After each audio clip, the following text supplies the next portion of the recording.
sudah diomong tentang masa depan. AI tidak berhenti di tempat ini. Itu akan tambah pintar setiap 6 bulan, itu berkembang 2 kali lebih. Dan dalam 1,5-2 tahun terakhir itu menglipat, lipat, dan akan lipat lagi kemampuannya. Dan wow, berapa hebat itu. Saya masih ingat waktu pertama ajar tentang fokus, AI pun sulit untuk fokus. Sekarang hebat. Saat itu halusinasi gampang, sekarang lebih sulit. Dan so perkembangan daripada AI dan lebih lagi AI conversations, saya lihat satu video dengan satu AI yang terbaru dan ada HP, itu ditaruh seperti ini di meja, dan orang sedang kerja, dan itu bilang seperti ini. Klik, nolong saya yang code di gambar, mana bugnya.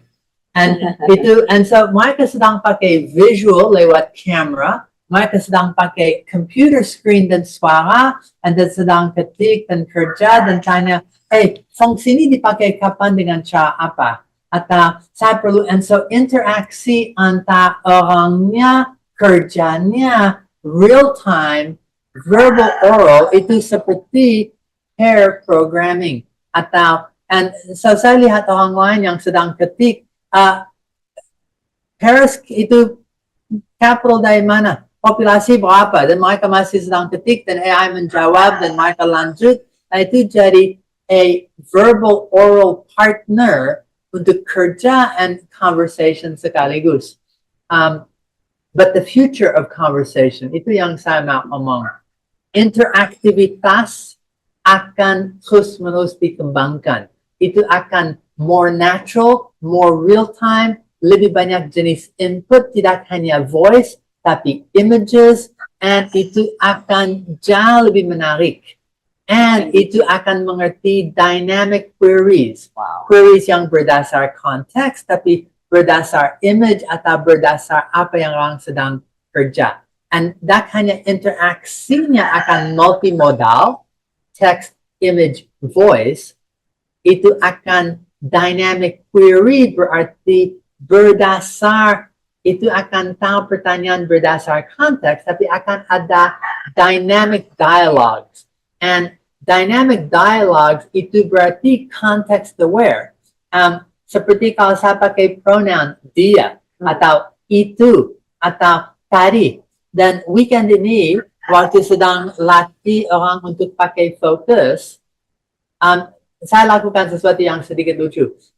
Saya bilang ke mereka, bikin cerita tentang doa untuk anak yang umur 6 tahun. Topik doa. Ya, topik doa. Dan itu tak apa-apa. Setelah itu untuk dewasa tentang doa Bapa kami dan beberapa pertanyaan. Dan setelah itu saya bilang ke mereka, ketik ini. Berdasar cerita tari kepada anak, silakan bikin satu lagu kecil untuk anak itu belajar. Itu ingat namanya, cerita, dan bikin lagu sederhana. Saya bilang umurnya, tetapi itu menjawab untuk anak umur 6, Mia anak yang umur 6, dan itu bikin, so itu bisa ingat konteks. Ya, jadi ada dalam satu thread dia masih tapi bisa thread, tapi thread ke tempat yang lain, diskusi yang lain, dan saya bilang, yang cerita tadi atau yang anak tadi, itu ingat daripada thread jauh sebelumnya, context aware.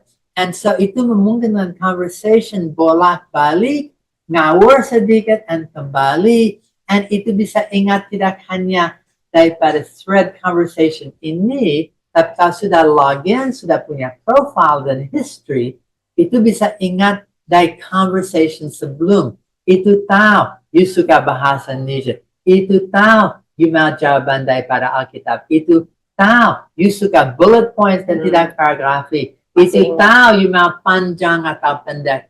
Dan itu bisa lebih alamiah, seperti ada teman. Mereka tahu, oh ya, ini style Bu Yulia. omong dengan dia dalam style itu sangat beda daripada omong dengan ya aku lebih kasar, ya dia lebih sopan.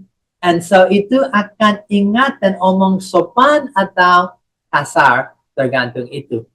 Dynamic dialogues itu masa depan dan kembangkan terus. Ya, ini ada pertanyaan Pak dari Pak Tony Sula. Bisakah saya membuat grup WA di WA Group yang anggotanya 4 orang saya, teman saya, dan 2 teman AI. Tapi di WA Group. Nah, di WA Group itu sedikit sulit karena WA punya masalah untuk bot bisa masuk. Ya. Dan harus punya enterprise account sangat mahal. Sabda sudah lama yang lalu punya Sabda bot dan bikin bot sebelum zaman AI untuk bisa jawab, memberi ayat, dan itu untuk Telegram sampai hari ini jalan dengan baik-baik.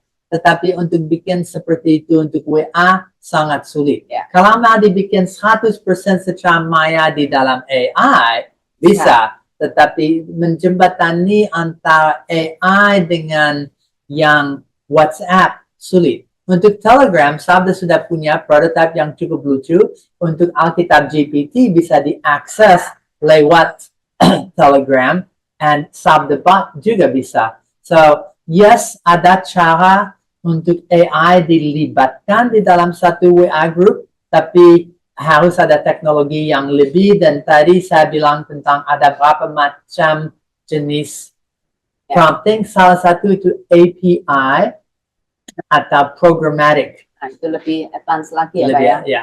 Ya. betul. Ini ada pertanyaan juga dari Pak Andi dan Kadek. Walaupun sudah dijawab, mungkin Pak Max bisa memberikan jawaban lain. AI apa yang terbaik dan relevan untuk conversation secara mendalam dengan kita? Jawaban saya lucu.